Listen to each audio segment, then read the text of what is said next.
Halo, kembali dengan Dimas Brumager yang selalu mageran. Di sini aku bakal ngejelasin tag form dan inputannya. Kemungkinan kita nggak bakal ngoding banyak-banyak karena di sini aku lebih ke jelasin fungsi-fungsi atributnya. Mungkin kalau kalian pengen explore lagi apa type-typenya ini ada apa aja, bisa langsung ke W3 School aja. Ini aku udah ada kayak ini. Aku pengen jelasin aja, tapi sebelum gue jelasin, mari kita rapikan dulu. Style, labelnya kita kasih display, line block, terus kasih width 80 pixel, kasih padding to 5 pixel aja. Nah, nanti akan main rapi lah ya. Ini pakai yang file kemarin guys, jadi ada aku tambahin div hidden kayak gini biar kalian nggak salah fokus ke bawah. Aku bakal jelasin satu persatu. Kita LTB. Nah, yang perlu diperhatikan dari form itu biasanya ada actionnya. Action itu digunakan untuk apa ya? Ngejelasin, bukan ngejelasin, lebih ke ngirim data ke backend. Walaupun nanti pada kenyataannya bakal banyak cara untuk mengirim data, bisa pakai Ajax, jQuery atau yang lain. Terus ada metode post juga, ini nanti juga bakal dipilah juga. Ada metodenya itu ada put juga, delete dan lain-lain untuk backendnya. Lalu untuk field set ini satu kesatuan dengan legend. Kalau misalnya kalian ingin mengelompokkan datanya, kalian bisa pakai field set kayak gini. Jadi field set itu kotaknya, legend itu yang buat judulnya. Nah, misalnya kita pakai inputan ini ya. Inputan ini kan dia itu single tag, jadi cuma ada satu tag aja, nggak ada tag penutup slash inputnya kayak gitu. Terus untuk yang patut diperhatikan lagi, kalau untuk inputan itu type, name, sama ID. ID nggak terlalu penting, tapi kalau pakai for, ada for ini itu bakal penting karena dia bakal merujuk ke tag yang unik. ID itu untuk yang unik nggak gitu. Misalnya ini for nama lengkap, dia bakal ngetembak ke ID nama lengkap ini. Jadi misalnya aku klik nama lengkap, dia bakal auto fokus ke nama lengkap inputan yang ini. Nah, terus ini ada placeholder. Placeholder itu untuk ngasih teks bayangan sebelum kita menginputkan. Jadi kalau misalnya kalian pengen kasih keterangan suatu inputan, bisa pakai placeholder. Atau kalau misalnya pengen ngasih nilai dari sebuah inputan, itu pakai value. Ini Dimas, dia bisa. Nah, dia langsung ke isi. Biasanya ini untuk edit data, biasanya pakai value. Tapi kalau misalnya kalian pengen kosongan, nggak pakai value bisa. Terus ada email juga. Email itu nanti misalnya ada gini, waktu submit, dia bakal mengecek apakah itu beneran email pakai add sama titik atau enggak. Karena inputan email ini biasanya uniknya sesuai format email. Jadi nanti inputan yang lain juga itu bakal ada format-format tertentu yang bakal sudah dibentuk dari HTML-nya. Terus misalnya ini radio. Nah, fungsinya for tadi lebih ke input radio kayak gini sih. Jadi kalau misalnya kalian pakai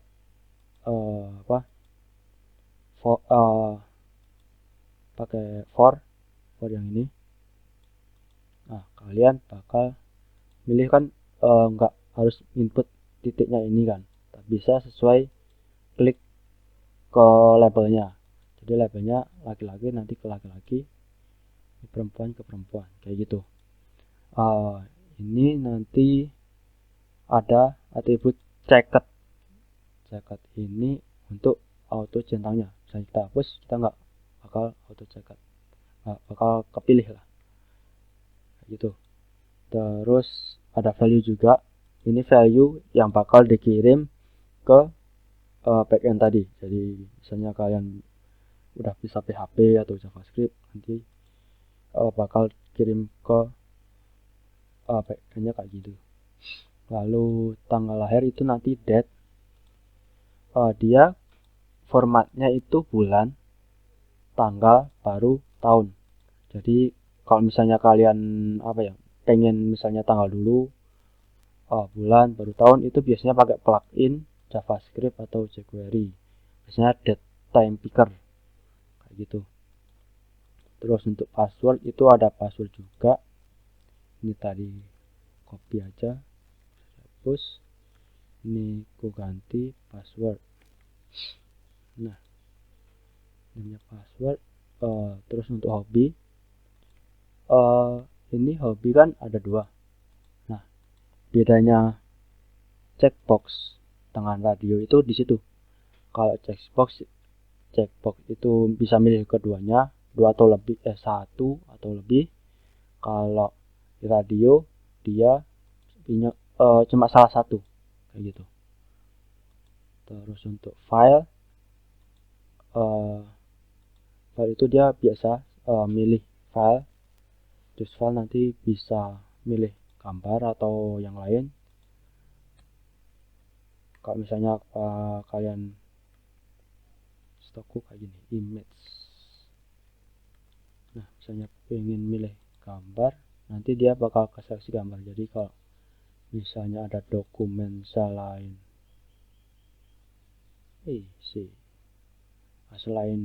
yang lainnya, selain gambar, dia bakal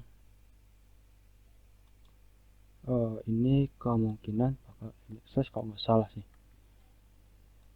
Jadi nanti kayak gini, misalnya dokumen ada yang selain image, dia bakal ke filter misalnya apa aja. Tapi kalau misalnya kalian pengen lebih detail, image-nya cuma JPG, PNG atau apa, biasanya image PNG gitu, atau yang lainnya.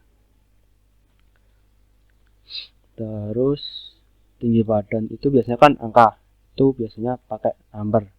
Tapi kalau ada di kenyataan kadang nggak pakai number, biasanya pakai teks, terus pakai plugin yang nggak bakal ngeterima huruf atau karakter spesial, jadi cuma angka. Tapi kalau kalian pengen sederhana cuma pakai type number juga boleh, karena di sini nanti juga ada atribut namanya min dan max nanti yang bakal memudahkan kalian untuk memfilter apakah dia bisa diinputkan sesuai dengan minimalnya itu berapa. Misalnya ini 0, ini aku turunin lagi nggak bisa. Sedangkan kalau minnya ini aku hapus, aku bikin min turun, ini dia bakal otomatis bisa minus kayak gitu. Dan satu lagi, dua lagi ini select itu seperti radio button bawah. Jadi kalau di input dia pakai ceket, kalau di sini mana tadi kita turun, kalau di select itu pakai selected. Jadi pakai name nya di sini, jangan di option, biasanya ada yang kebalik. Di sini pakai select value-nya sesuai yang di option kayak gini. Terus ke ini text area. Text area itu kalau misalnya kalian itu pakai teks-teks yang panjang kayak alamat, mungkin ada penjelasan yang lebih panjang lagi, cerita atau apa, itu pakai text area. Kalau pakai input kan terlalu kecil. Kayak gitu. Oh ya, ini password tadi. Oh, password tadi ini pakai password bakal berubah karakternya kayak gitu. Lalu di sini ada tombol reset sama simpan. Ini udah aku kasih JavaScript-nya ya. Jadi dia nggak bakal jalan ke backend-nya. Kalau misalnya kalian pakai backend kan kalian simpan, nah kalian bakal kayak gini. Kalau misalnya enggak, ini aku kasih JavaScript-nya, nanti aku jelasin lagi buat apa JavaScript-nya.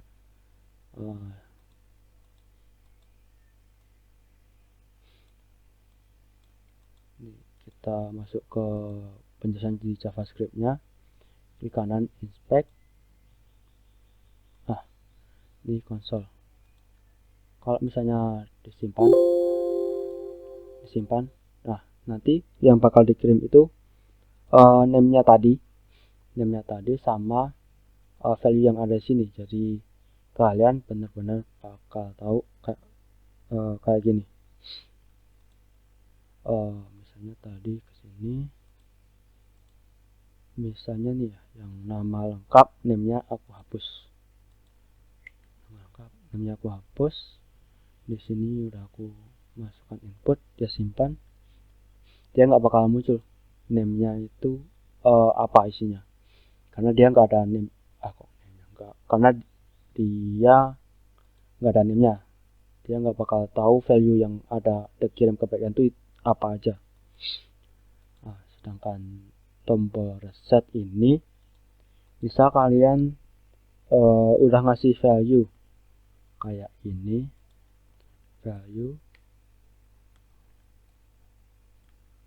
Nah, kalian ubah nih.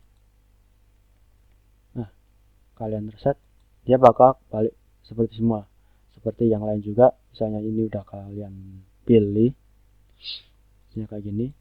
Misalnya ini udah tadi di defaultnya kosong semua kan, dia kalau di reset itu dia bakal ngebalik seperti yang semula.